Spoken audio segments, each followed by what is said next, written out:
Motorway वाक़े के बाद सरेआम फांसी देने, सख्त से सख्त सज़ा देने के मामला सामने आए और फिर ये बात सामने आई कि इन मामलात में पहले ही कन्विक्शन रेट सिर्फ 3% का है। पहले उसको तो बेहतर किया जाए कि जो रिपोर्ट होते हैं केसेस उनमें सज़ा को यकीनी बनाया जाए, फिर सज़ा की नोयत पर बात की जाए। साथ ही इस बात को यकीनी बनाया जाए कि ख़वातीन रिपोर्ट करें, पुलिस वालों का रवैया बेहतर हो।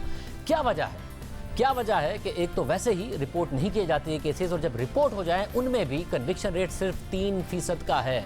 और इसे कैसे बेहतर किया जा सकता है, जब वज़ीर आज़म खुद ये बात कर रहे हैं कि बिल लाया जाएगा और इस चीज़ों को बेहतर किया जाएगा। हमारे साथ साबिक जज और साबिक सदर supreme court bar association, senior वकील जैसे रिटायर्ड रशीद रिजवी साहब मौजूद। रिजवी साहब बहुत शुक्रिया।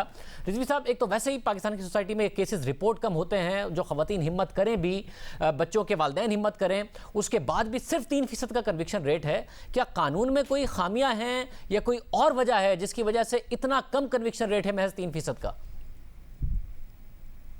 मैं समझता हूं कि एक क्वालिटी ऑफ जजमेंट नहीं होती है। हालांकि सुप्रीम कोर्ट के फैसले, हाई कोर्ट के फैसले में बहुत सी जो रेगुलर क्रिमिनल केसेस की इरेगुलरिटीज़ हैं, वो रेप केस में उन्होंने इसको नज़रअंदाज किया, डिले इन एफआईआर, और क्रिमिनल केसेस में बड़ी अहम ये एक डिफेंस होता है कि उसके लिए इसमें उन्होंने सोशल वैल्यूज़ और सेटअप पर, सोशल सेटअप की बुनियाद पर डिले को कंडोन किया है। लेकिन मैं समझता हूँ कि क्वालिटी ऑफ, एक पहली बात जो है क्वालिटी ऑफ एविडेंस, और दूसरी बात ये है कि कोई हमारे यहाँ विटनेस प्रोटेक्शन प्रोग्राम नहीं है। जब केसेस टूल खींचते हैं तो उसमें एक्यूज की बेल हो जाती है, फिर वो अपने हथकंडे इस्तेमाल करता है। लोग क्यों किसी की उस पर आके गवाही देंगे? सिर्फ एक लड़की की गवाही ज़्यादा से ज़्यादा मिल जाती है, लेकिन बाज़ औक़ात डिले से वो भी ठंडे पड़ जाते हैं कि अपनी ज़िंदगी गुजारो, क्या मुकदमा कचहरी में।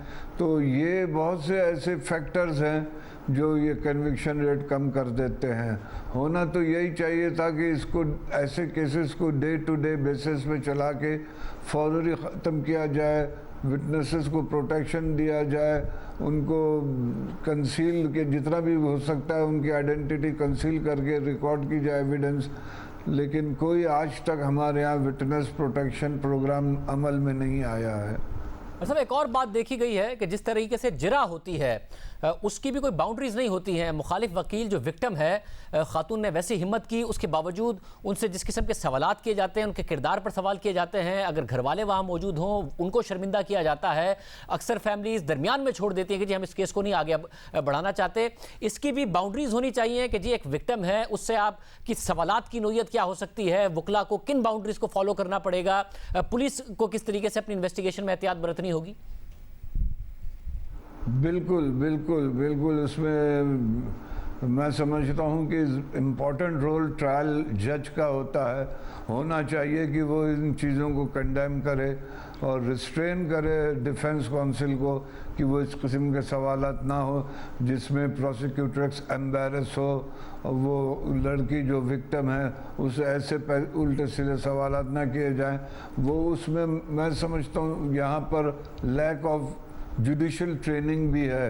हमारे यहाँ कोई ऐसा इंस्टीट्यूट नहीं है, कोई हाई कोर्ट और सुप्रीम कोर्ट में नहीं है जो इस किस्म के ट्रायल के जजेस को ये ट्रेनिंग दे कि आपको क्रॉस एग्जामिनेशन में ये चीज़ रखनी है कि लड़की को हरास ना किया जाए, विक्टिम को सताया ना जाए कि वो उल्टे सीधे फिर बयानात घबराहट में देना शुरू करे।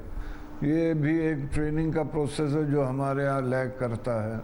मतलब यानी कि इन चीज़ों को बेहतर किया जाए, कानून साजी क्योंकि होने जा रही है, और फिर डे टू डे बेसिस पर ऐसे मुकदमात की हेयरिंग हो, जो विटनेसेस हैं उनको प्रोटेक्ट किया जाए, उनकी आइडेंटिटी को छुपाया जाए, रिपोर्टिंग से लेकर जो बाद में जब ट्रायल चल रहा हो तो रवैया दुरुस्त रखा जाए, सेंसिटिविटीज़ का ख्याल रखा जाए, तो कन्विक्शन रेट भी बेहतर हो सकता है, रिपोर्टिंग भी बेहतर हो सकती है।